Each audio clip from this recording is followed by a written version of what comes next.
Hello everyone, আসসালামু আলাইকুম। এই ভিডিওতে আমি আপনাদের সাথে তুলে ধরার চেষ্টা করছি নোয়াখালী জেলার নিঃসব অপারেটর শাহী সার্ভিস এবং জোনাকি সার্ভিস সম্বন্ধে কিছু বিস্তারিত তথ্য শেয়ার করার চেষ্টা করব। তবে আপনাদের কাছে হয়তো এই দুটি বাস কোম্পানির নাম শুনতে ভালো লাগলেও বর্তমানে ঢাকা থেকে চট্টগ্রাম মহাসড়কে আতঙ্কের নামই যেন হচ্ছে এই দুটি বাস কোম্পানি। কারণ বর্তমানে নোয়াখালী থেকে ছেড়ে আসা বাসগুলো এবং চিটাগং থেকে নোয়াখালী পর্যন্ত যে বাসগুলো সার্ভিস দেয় এই দুটি বাস কোম্পানি কিন্তু সবচেয়ে বেশি ওভার ড্রাইভিং করে থাকে। এক কথা বলতে গেলে এই সড়কগুলোতে এই দুটি বাস কোম্পানি কিন্তু বারবার লেন পরিবর্তন করা, বারবার ইন্ডিকেটর দেওয়া, বারবার রাস্তায় বাউলি মারা এবং রাফ ড্রাইভিং করা সবকিছু মিলিয়ে অন্যান্য বাস কোম্পানি সহ সাধারণ পাবলিকরা কিন্তু অতিষ্ঠ হয়ে যাচ্ছে এই বাসগুলোর প্রতি।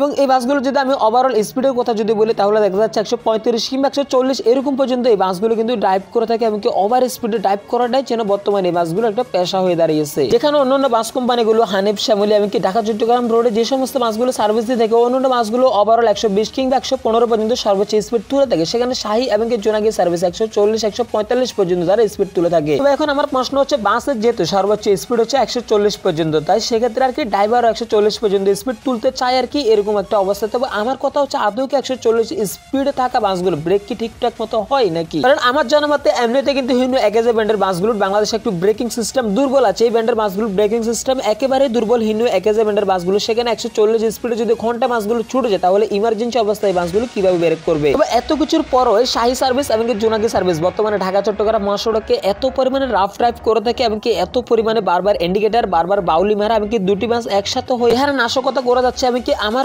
জানা অনুযায়ী ঢাকা চট্টগ্রাম মহাসড়কে দুটি বাস থেকে অন্য কোনো বাস এত স্পিডে কখনো ছুটে যায় না, কারণ এই দুটি বাস সবসময় বেশি ওভার স্পিডে ড্রাইভ করে থাকে। তবে এখন আমার প্রশ্ন হচ্ছে এই বাসগুলো নোয়াখালী জেলার শাহী সার্ভিস এবং জোনাকি সার্ভিস কেন তারা নিজেদের জীবন বাজি রেখে এবং এত রাফ ভাবে এত ওভার স্পিডে ড্রাইভ করে থাকে? তবে এর যদি আমি আপনাদেরকে বিস্তারিত বলতে চাই তাহলে দেখা যাচ্ছে আমার অনেকটা আর কি সময় লেগে যাবে, তাই আমি আপনাদেরকে একটু সংক্ষেপে বলে দিচ্ছি কি কারণে বাসগুলো ঢাকা চট্টগ্রাম মহাসড়কে এত বেশি ওভার স্পিডে ড্রাইভ করে থাকে। মূলত এই বাসগুলো যে কারণে ওভার স্পিডিং করে থাকে তার অন্যতম কারণ হচ্ছে এই বাসগুলো হচ্ছে ঘাটের রোডের গাড়ি আর কি, এবং দ্বিতীয়ত হচ্ছে এই বাসগুলো সাগরের লঞ্চের সাথে টাইম মেইনটেনেন্স করে এই বাসগুলো রাস্তায় সার্ভিস দিয়ে থাকে। কারণ এই সমস্ত বাসগুলোতে যারা ভ্রমণ করে তারা প্রত্যেকে কিন্তু লঞ্চের যাত্রী হয়ে থাকে। ফলে লঞ্চ যদি 1 মিনিট যদি বেশ কম হয় তাহলে দেখা যাচ্ছে লঞ্চ আর কি ঘাট থেকে ছেড়ে চলে যাবে। ফলে বাস যদি লঞ্চ ধরতে না পারে তাহলে সেই যাত্রী আর কখনো লঞ্চে উঠতে পারবে না। কারণ কোথায় হচ্ছে পরিবহন সেক্টর এবং দ্বিতীয় হচ্ছে নৌপথ। নৌপথের জাহাজ বলেন, লঞ্চ বলেন, এগুলোর টাইম মেইনটেনেন্স একটু আলাদা। যেখানে আপনি বাস স্ট্যান্ডে আসার 1 থেকে 2 ঘন্টা পর কিংবা আপনি আসার সাথে সাথে বাস পেয়ে যেতে পারেন, কিন্তু লঞ্চ আপনি যখন খুশি তখন পাবেন না। এবং ঠিক এই কারণেই হচ্ছে এই রুটে অন্যান্য বাস কোম্পানিগুলো থাকা সত্ত্বেও শাহী এবং জোনাকি সার্ভিস তারা আর কি যাত্রীদের একটা আস্থা দিয়ে দেখে যে তারা নির্দিষ্ট একটি টাইমের ভিতরে তারা যাত্রীদের লঞ্চে উঠাতে পারবে। এবার সেই যাত্রীকে তারা ঘাটে কিভাবে পৌঁছাবে সেটা সেই বাসের একমাত্র ড্রাইভারই ভালো চেনে, হোক সড়ক পথে কিংবা আকাশ পথে, সেটা আর কি তাদের একমাত্র তাদের ব্যক্তিগত বিষয়। তো সবকিছু মিলিয়ে আমি মনে করি যেহেতু এই সমস্ত বাস ড্রাইভারদের মাথায় যে কখন তারা লঞ্চগুলো ধরবে এবং কখন তারা এই যাত্রীগুলোতে লঞ্চে উঠাতে পারবে কিনা ঠিকঠাক সময় মতো, সেই আর কি অনুযায়ী বাসগুলো বেশি ওভার ড্রাইভ করে থাকে। এবং যেহেতু পাশাপাশি হিনো মোটরস কিন্তু নিজেও বলেছে হিনো একেজে ব্র্যান্ডের বাসগুলো যত বেশি স্পিড তত এই বাসগুলোর ব্রেকিং সিস্টেম একটু দুর্বল। সেই কারণে আর কি বাংলাদেশের বাস মার্কেটে এই বাসগুলোতে এবিএস ব্রেকিং লাগানো হয় এবং বাংলাদেশে এই এবিএস ব্রেকিং এর উপরে কিন্তু আর কোনো ব্রেকিং সিস্টেম নেই। সেটা কিন্তু হিনো মোটরস এর বাসগুলোতে বেশি ইউজ করা হয়, যেহেতু বাংলাদেশে হিনো একেজে ব্র্যান্ডের বাসগুলোতে একেবারে ব্রেকিং সিস্টেম কম হয়ে থাকে। ঠিক এই কারণে বাংলাদেশের মহাসড়ক গুলোতে বাংলাদেশের পরিবহন সেক্টরের বাসগুলো বেশি ওভার ড্রাইভিং করে থাকে। ফলে তাদের বাস যত স্পিডে চলুক না কেন বাসে যেহেতু